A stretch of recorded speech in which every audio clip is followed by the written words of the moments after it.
صدیق اکبر کہتے ہیں یا رسول اللہ ایسا بھی کوئی خوش نصیب ہے کہ جو جنت کے تمام دروازوں سے داخل ہوگا؟ حضور نے فرمایا ہاں صدیق وہ تم ہو کہ جسے جنت کے تمام دروازے پکاریں گے اور کہیں گے صدیق ہمارے پاس سے گزر جاؤ، ہمارے اندر سے گزر جاؤ تاکہ تمہارے گزرنے کا اعزاز اللہ ہمیں عطا فرما دے، اللہ جو ہے وہ ہمیں عطا فرما دے۔ اللہ اکبر۔ اور میرے مدنی آقا نے فرمایا نا کہ صدیق اکبر کی ایک نیکی عمر کی ساری نیکیوں کے برابر ہے۔ اما عائشہ فرماتی ہیں کہ سرکار مدینہ صلی اللہ تعالی علیہ وسلم حضور میرے حجرے میں تھے اور سرکار کا سر انور میری گود میں تھا اور آسمان پہ ستارے جھل ملا رہے تھے اور بڑا حسین منظر تھا، اور میں نے کہا یا رسول اللہ ذرا یہ تو بتلائیے یہ جو آسمان پہ اتنی سارے ستارے چمک رہے ہیں بھلا اتنی نیکیاں بھی کسی کی ہیں؟ تو میرے مدنی آقا نے بغیر کسی وقفے کے کہا ہاں اتنی نیکیاں تو عمر کی ہیں، اتنی نیکیاں تو عمر کی ہیں۔ تو گویا کہ میرے یہ نبی کا علم ہے، حضور کو اللہ نے علم غیب عطا کیا ہے، میرے نبی جانتے ہیں آسمان پہ ستارے کتنے ہیں اور عمر کی نیکیاں کتنی ہیں، حضور جانتے ہیں۔ تو اما عائشہ فرماتی ہیں میرے دل میں یہ خیال تھا کہ سرکار کہتے ہیں کہ تمہارے والد ابو بکر کی نیکیاں ہیں، تو میں نے کہا حضور پھر میرے والد جناب ابو بکر کی نیکیاں کتنی ہیں، پھر ان کا درجہ کیا ہے، ان کا مقام کیا ہے؟ حضور نے فرمایا عائشہ عمر کی ساری نیکیاں صدیق کی ایک نیکی کے برابر ہیں۔ اور جناب عمر فاروق کہا کرتے تھے کہ کاش عمر کی ساری نیکیاں چلی جائیں اور صدیق کی وہ جو ایک نیکی ہے غار والی، کاش وہ نیکی مجھے مل جائے، وہ نیکی مجھے مل جائے۔ اچھا یہ کیوں کہا کرتے تھے؟ قبلہ بابا جی امیر المجاہدین کا عرس بھی ہے، جیسے کہ ہمارے میزبان نے کہا ہے، بابا جی فرمایا کرتے تھے یہ بات بڑی سمجھنے والی ہے، یہ بات بڑی سمجھنے والی کہ وہ کیوں کہا کرتے تھے کہ مجھے غار والی نیکی مل جائے اور عمر کی ساری نیکیاں صدیق کو مل جائیں؟ کہ اس لیے کہ غار کے اندر صدیق اکبر نے کوئی نمازیں تو نہیں پڑھی تھی، کوئی روزے تو نہیں رکھے تھے وہاں پر، نہ وہاں پر کوئی تسبیحات، نہ ذکر و اذکار، نہ وظائف، نہ اوراد، وہاں ایسا کیا تھا؟ کہتے ہیں کہ صدیق اکبر نے 3 دن 2 راتیں یا 3 راتیں 2 دن آپ غار ثور میں جو رہے وہ فقط حضور کی عزت و ناموس پر پہرا دیتے رہے، وہاں پر فقط حضور کی عزت و ناموس پر پہرا تھا۔ تو گویا کہ اس کائنات میں سب سے بڑی نیکی حضور کی عزت و ناموس کا پہرا دینا ہے، سب سے بڑی نیکی، اس نیکی کا کوئی مقابلہ ہی نہیں ہے۔ کہ جناب عمر کے پاس نمازیں نہیں تھی، کہ جناب عمر کے پاس روزے نہیں تھے، کہ آپ کے پاس دیگر نیکیاں نہیں تھی، مگر کیوں کا وہ نیکی مل جائے کہ وہ بھی جانتے تھے کہ سب سے مقدس نیکی وہی ہے، سب سے مقدس عبادت وہ ہے کہ جو حضور کی پہرے داری میں گزر جائے۔ تو کہا کہ عمر کی ساری نیکیاں چلی جائیں اور صدیق والی ایک نیکی مل جائے۔ اللہ اکبر، اللہ اکبر۔ جناب صدیق اکبر رضی اللہ تعالی عنہ آپ ایک شعر جو ہے بڑی کثرت کے ساتھ پڑھا کرتے تھے، وہ شعر کیا ہے ذرا آپ سن لیں۔ جب بھی آپ کو خبر ملتی نا کہ فلاں کا انتقال ہو گیا ہے، فلاں کا انتقال ہو گیا ہے، فلاں کا انتقال ہو گیا ہے، تو جناب صدیق اکبر رضی اللہ تعالی عنہ یہ فرمایا کرتے تھے اے غافل نوجوان تو اپنے دوستوں کے مرنے کی خبر دیتا رہتا ہے، کبھی سوچا ایک دن تو بھی ان کی طرح بے جان ہو جائے گا؟ کبھی تو نے سوچا ہے کہ تو بھی ان کی طرح بے جان ہو جائے گا؟ کیونکہ بسا اوقات کوئی نوجوان امیدیں پوری کرنے سے پہلے اپنی آخرت کے سفر کی طرف چل دیتا ہے۔ بڑا کمال کا شعر ہے نا۔ آپ فرماتے تھے اے نوجوان لوگوں کی موت کی خبر دیتا رہتا ہے، کبھی تو نے یہ سوچا ہے کہ ایک دن تو بھی بے جان ہو جائے گا؟ یہ جو آخر کی بات ہے بڑی کمال کی ہے۔ فرماتے ہیں بائے دفعہ بندے کی امیدیں پوری نہیں ہوتی، سفر ختم ہو جاتا ہے۔ ایسا ہی ہے نا، مثال کے طور پر آپ اچھا گھر بنا رہے ہیں، عالی شان محل بنا رہے ہیں، اور آپ اپنی زندگی کی بھاگ دوڑ میں لگے ہوئے آپ بس ایک دن کی دوری پہ تھے، ایک دن کے بعد نئی نویلی دلہن کو لے کے نئے گھر میں شفٹ ہوتے، آپ کی زندگی کی نئی رنگینیاں شروع ہوتی، مگر موت کا فرشتہ آ گیا، آپ کا یہ سفر پورا نہیں ہوا تھا، آپ اس سفر کی طرف چل پڑے۔ اور یہ ایسا ہی ہے، یہ کمال کی بات کی ہے جناب صدیق اکبر رضی اللہ تعالی صداقت نے۔ یہ شعر یاد کر لیں، اے غافل نوجوان لوگوں کی موت کی خبر دیتا رہتا ہے، کبھی تو نے سوچا ایک دن تو بھی بے جان ہو جائے گا؟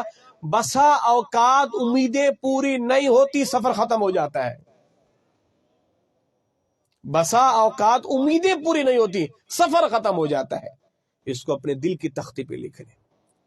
میں اس امید میں بیٹھا ہوں کہ شاید میرا گھر بنے گا عالی شان، نہ جانے کتنی لمبی امیدیں لگا کے بیٹھا ہوں، مگر مجھے کیا پتا، میرا تو کفن بھی تیار ہو کے بازار میں آ چکا ہے، میری تو قبر کی بھی تیار ہو کے پڑی ہوئی ہے، مجھے پتہ ہی نہیں ہے، میرے سارے سامان، بالکل دنیا کا سامان تو ختم ہو گیا ہے۔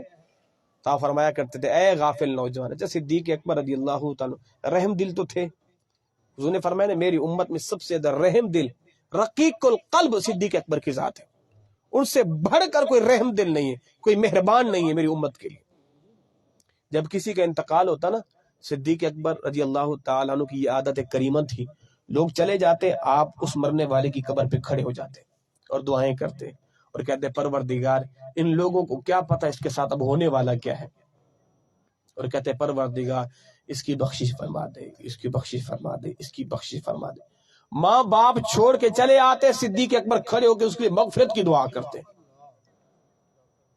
بھائی بھائی کو چھوڑ کے، مگر صدیق اکبر کھڑے ہوئے ہیں، کیوں؟ اس لیے کہ میرے مدنی آقا نے کیا فرمایا، میری امت پر سب سے زیادہ مہربان صدیق اکبر کی ذات ہے، صدیق اکبر کی ذات ہے۔ اللہ اکبر، اللہ اکبر۔ جناب صدیق اکبر رضی اللہ تعالی عنہ سب سے زیادہ ڈرنے والے، سب سے زیادہ۔ ایک دفعہ جناب صدیق اکبر رضی اللہ تعالی عنہ بیمار تھے، تو آپ کے پاس پانی لایا گیا اور پانی کے اندر شہد ملا دیا گیا، آپ کو پیش کیا گیا تو آپ نے پیچھے کر لیا، آپ رونے لگ گئے، اتنا روئے کہ صحابہ کرام بھی آپ کے پاس بیٹھے، وہ بھی رونے لگے۔ اور آپ نے دیکھا بھی ہوگا کبھی کبھار ایسا ہوتا ہے کہ بندے کو رونا نہیں آتا، مگر رونے والے کو دیکھ کر بندہ رونا شروع کر دیتا ہے۔ اب ایک بندہ بیٹھ کے رو رہا ہے، بھئی کیا ہوا؟ اس کی سسکیاں اور آہیں رک ہی نہیں رہی، اور اس کو دیکھے دیکھے بندے کو بھی رونا آ جاتا ہے۔ تو صحابہ کرام بھی رو دیے، صدیق اکبر کی چند لمحوں کے لیے سانسیں تھمی، آپ کی آواز رکی، آپ نے پھر رونا شروع کیا، صحابہ نے پھر رونا شروع کر دیا۔ پھر کہا آپ رو کیوں رہے ہیں، کیوں رو رہے ہیں؟ تو صدیق اکبر رضی اللہ تعالی عنہ کیا ارشاد فرماتے ہیں، کہتے ہیں مجھے وہ بات یاد آ گئی جب میرے مدنی آقا حالت مرض میں تھے اور سرکار کسی چیز کو دور کر رہے تھے، ہٹ جا ہٹ جا، میں نے کہا بندہ نواز کس کو بھگا رہے ہیں، ہمیں تو کوئی چیز نظر نہیں آ رہی۔ حضور نے فرمایا صدیق دنیا مجھ پر آ رہی تھی، میں نے دنیا کو بھگا دیا، تو دنیا نے کہا اے نبی آپ نے مجھے تو اپنے آپ سے دور کر لیا ہے، مگر میں آپ کی امت کو نہیں چھوڑوں گی، آپ کی امت ہی مجھ سے کیسے دور کریں گے؟ تو کہا میں اس دنیا کو رو رہا ہوں کہ تم نے یہ جو شہد پیش کیا یہ دنیا ہی تو ہے، یہ دنیا ہی تو ہے، اس لیے مجھے رونا آ گیا ہے۔ تو سرکار کے پاس تو دنیا نہیں جا سکی، مگر حضور کی امت دنیا کی فطروں میں پڑ گئی ہے۔ تو آپ جو ہے وہ کثرت کے ساتھ جناب صدیق اکبر رضی اللہ تعالی عنہ، اور آپ کا خوف، آپ کہا کرتے تھے کہ اگر اللہ رب العزت کی طرف سے یہ آواز آئے، یہ صدا آئے کہ سارے جنتی سوائے ایک کے وہ جہنمی ہے، تو کہتے میں ڈرتا ہوں کہیں وہ ایک میں نہ ہوں۔ اگر یوں کہا جائے سارے جہنمی ایک جنتی، کہتے ہیں میں امید بھی رکھتا ہوں شاید وہ ایک میں نہ ہوں۔ خوف کا معاملہ آیا تو کہا وہ اکیلا میں نہ ہوں، بات امید کی آئی تو کہا وہ ایک شاید میں نہ ہوں۔ یہ تھی آپ کی خوف، اللہ سے خوف اور اللہ سے امید۔ اللہ اکبر۔ جناب صدیق اکبر رضی اللہ تعالیٰ عنہ کا زہد اور تقوی، میرے مدنی آقا نے فرمایا کہ جس نے جناب عیسیٰ کا زہد اور تقوی دیکھنا ہو، یا جناب عیسیٰ کے زہد اور تقوی کی مثل دیکھنی ہو، وہ جناب صدیق اکبر کو دیکھ لے۔ کتنی بڑی شان ہے کہ جس نے عیسیٰ علیہ السلام کے زہد و تقوی کی مثال دیکھنی ہو، وہ میرے پیارے صدیق کو دیکھ لے۔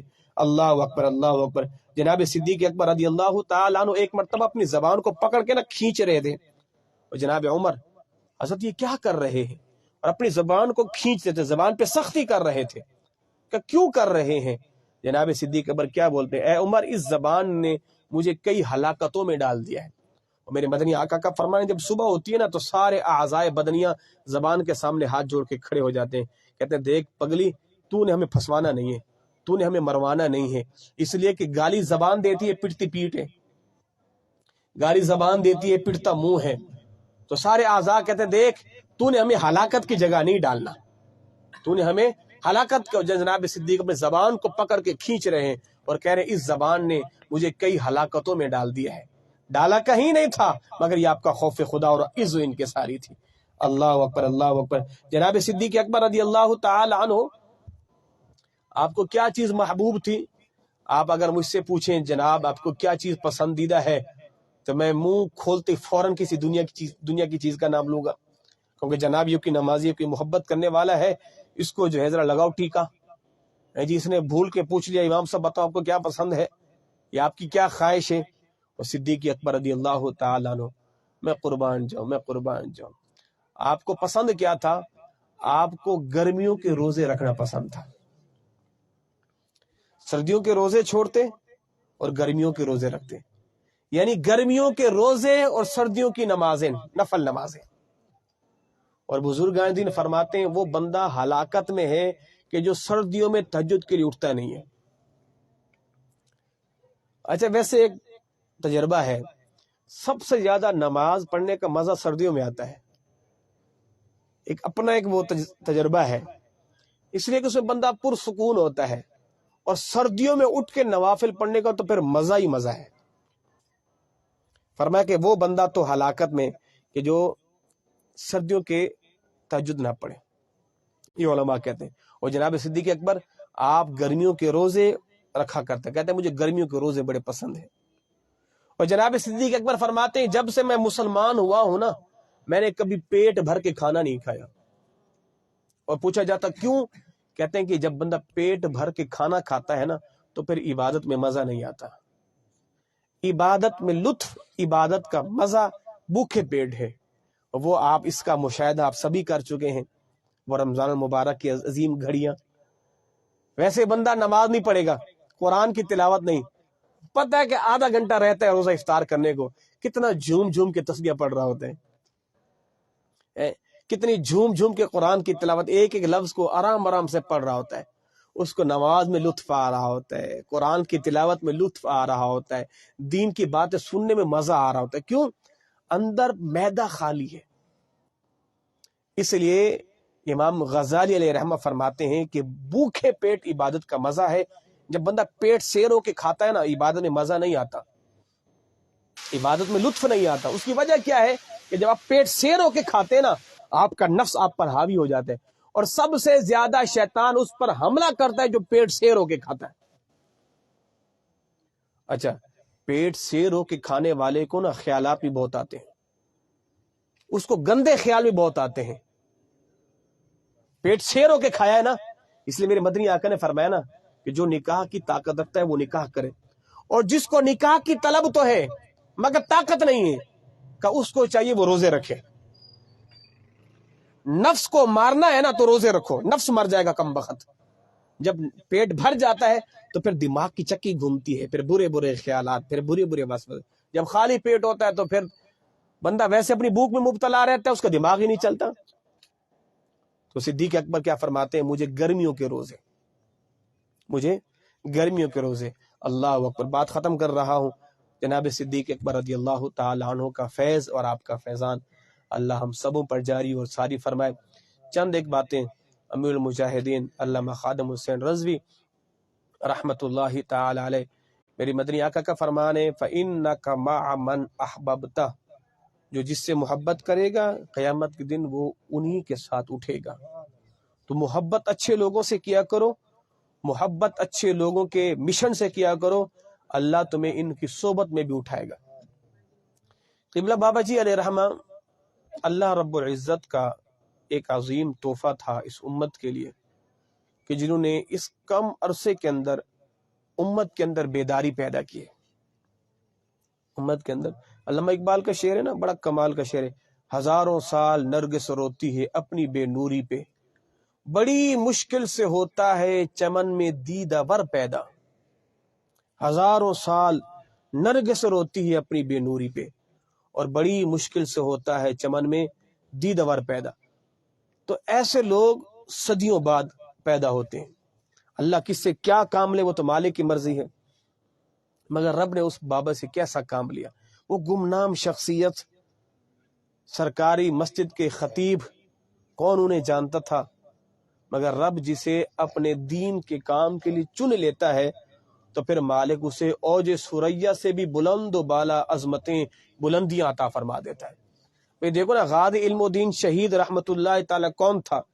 ایک درخان کا بیٹا تھا، جسے آپ یوں سمجھے کہ کارپیٹر، وہ لکڑیوں کا کام کرنے والا، اس کا بیٹا تھا، ان پڑھ، چٹا ان پڑھ، جنہیں دیکھ کر قرآن بھی نہیں پڑھنا آتا تھا، مگر رب نے جب حضور کی عزت و ناموس کے لیے چنا۔ آج بھی جب بھی آپ میاں والی پہ جائیں، میاں والی کی کوئی چیز مشہور ہو نہ ہو، مگر میاں والی میں غازی صاحب کا مزار سب کو پتا ہے جی۔ میاں والی کا مزار جو ہے نا، میاں والی آپ کا جو مزار، وہ سب کو پتا ہے کہ غازی صاحب کی مزار کا ہے، غازی صاحب کا مزار کا ہے۔ اللہ اکبر، اللہ اکبر۔ تو قبلہ بابا جی علیہ رحمہ، اللہ نے آپ کو حضور کی عزت و ناموس کے لیے، عزت و ناموس کی محافظت کے لیے چن لیا تھے۔ اعلی حضرت عظیم البرکت کو پروردگار نے جس کام کے لیے چنا تھا نا، وہ بھی حضور کی عزت و ناموس کی حفاظت تھی۔ اعلی حضرت کے سارے کام ایک طرف، مگر آپ کا سب سے اہم کام جو تھا نا، وہ حضور کی عزت و ناموس کی پہرے داری تھی۔ اس کا کوئی مقابلہ ہی نہیں ہے، کیونکہ اعلی حضرت نے جیسے پہرا دیا حضور کی عزت، ایسا کسی نے نہیں دیا، کسی نے نہیں دیا۔ پروردگار نے پھر اس احمد رضا کے غلاموں میں سے ایک غلام مولوی خادم کو بھی چن لیا۔ چن لیا کیسے چنا؟ اللہ اکبر، اللہ اکبر، اللہ اکبر۔ دیکھو یار، آپ کے اندر جو ہے کتنی عزت ان کی ساری تھی۔ میں ہمیشہ کہتا ہوں، اگر آپ میں سے کوئی بندہ کھڑے ہو کے میرے نہ لگے مولوی شفیق زندہ آباد، تو چند لمحوں کے لیے اندر سے نفس کہے گا، واہ بھائی واہ مولوی صاحب، تیری تو بلے بلے ہو رہی ہے، تیرے نام کے نعرے لگ رہے ہیں۔ پھر اندر ہی اندر بندہ ہواؤں میں اڑنا شروع کر دے، او میں اتنی بڑی چیز مجھے پتہ ہی نہیں تھا۔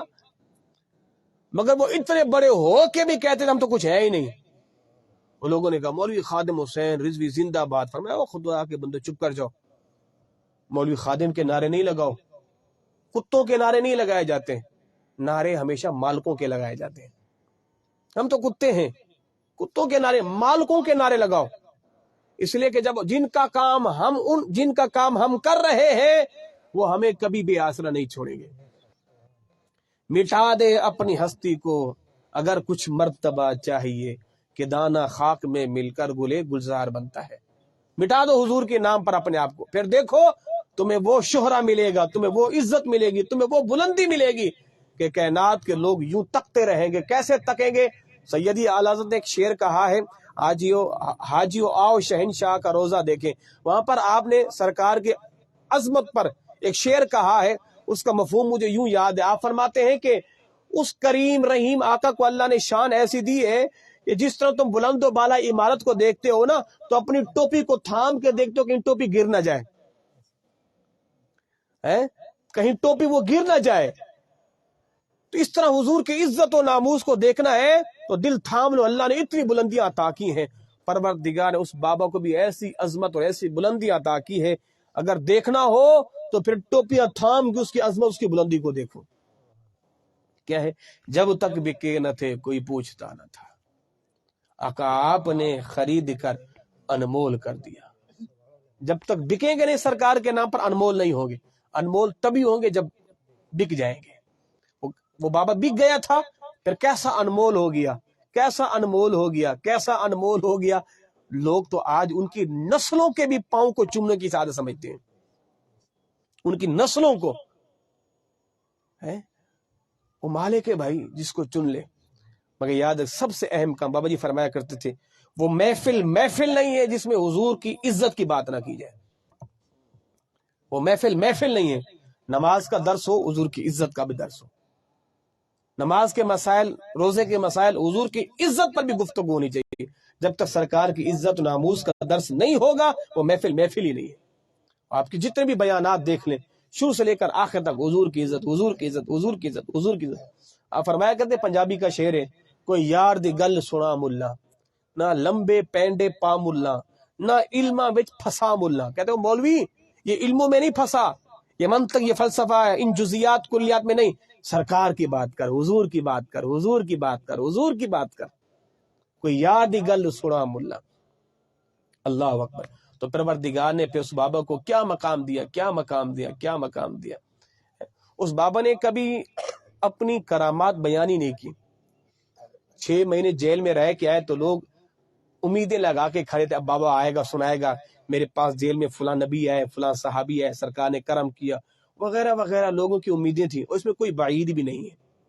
اگر جب لوگ آپ کے پاس ہے کہ جی سناؤ جیل میں کون کون ہے، فرمایا کون آیا؟ کوئی نہیں آیا، بس بیٹھا رہا، میں کھاتا رہا، کھاتے باہر آ گیا، ختم. ان کی ساری دیکھیں کون آیا. ہاں لوگ بیان کرتے رہے، ہمیں تو کچھ نہیں دکھائی دیتا.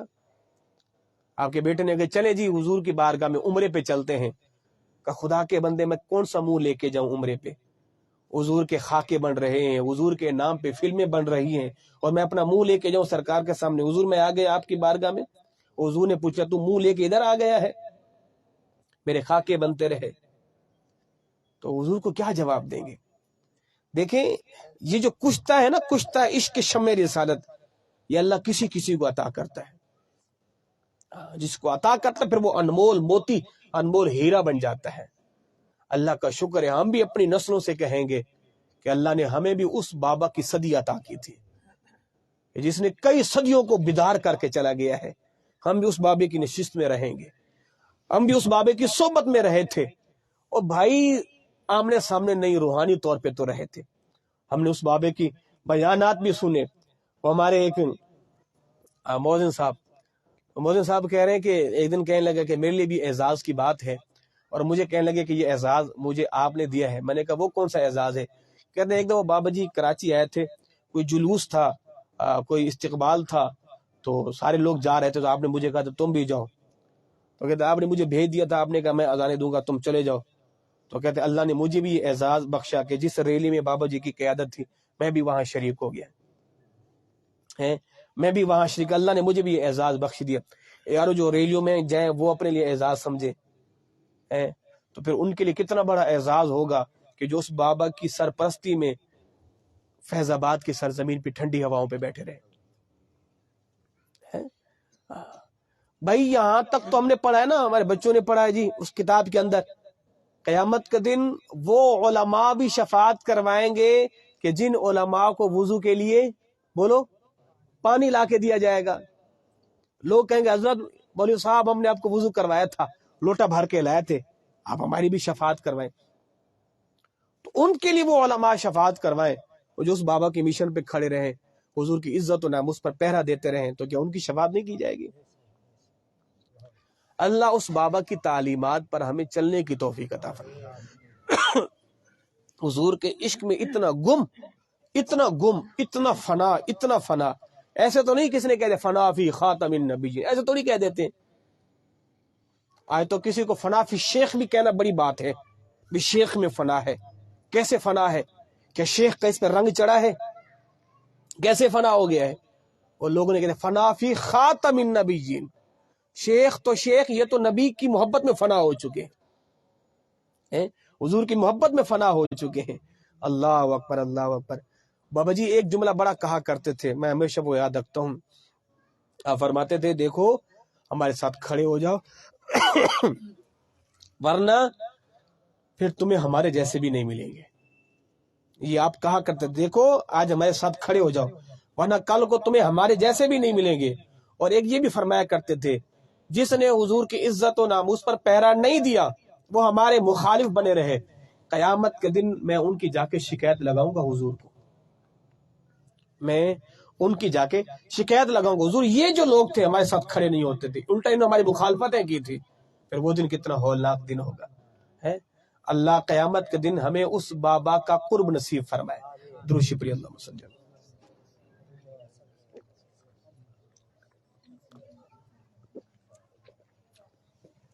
تو اللہ رب العزت کی بارگاہ میں دعا گو ہوں پروردگار جناب صدیق اکبر رضی اللہ تعالی عنہ کا فیض عطا فرمائے. میں اگر یوں کہوں تو یہ لفظ جو ہے بے جا نہیں ہوگا، مبالغہ نہیں ہوگا. یعنی یہ محفل بڑی سعادت والی ہو گئی ہے، وہ اس طرح سے کہ مجھے اور آپ کو یہ نسبت مل گئی ہے کہ آج کی محفل میں ہم نے اس کا ذکر کیا ہے کہ جو حضور کی ختم نبوت کے پہلے سپہ سالار تھے۔ آج ہم نے اس ہستی کا ذکر کیا کہ جو حضور کی ختم نبوت کے پہلے سپہ سالار، اور آج ہم نے اس کا بھی ذکر کیا ہے جو اس دور میں حضور کی ختم نبوت کے سپہ سالار تھے۔ اس کا بھی ذکر جو پہلے سپہ سالار، ان کا بھی ذکر جو اس دور میں میرے لیے اور آپ کے لیے آخری سپہ سالار ہوں۔ اللہ کی حضور کی عزت کی ناموس پر اللہ پروردگار ہم سبوں کو مر مٹنے کی توفیق عطا فرمائے۔ پروردگار اس محفل پاک کو اپنی بارگاہ میں قبول اور منظور فرمائے۔ ہمارے جناب محمد علی اتاری صاحب، اللہ ان کے رزق میں گھر میں برکتیں عطا فرمائے۔ پروردگار ان تمام بچوں کو دین و دنیا کی برکات نصیب فرمائے۔ وما علی الا البلاغ المبین۔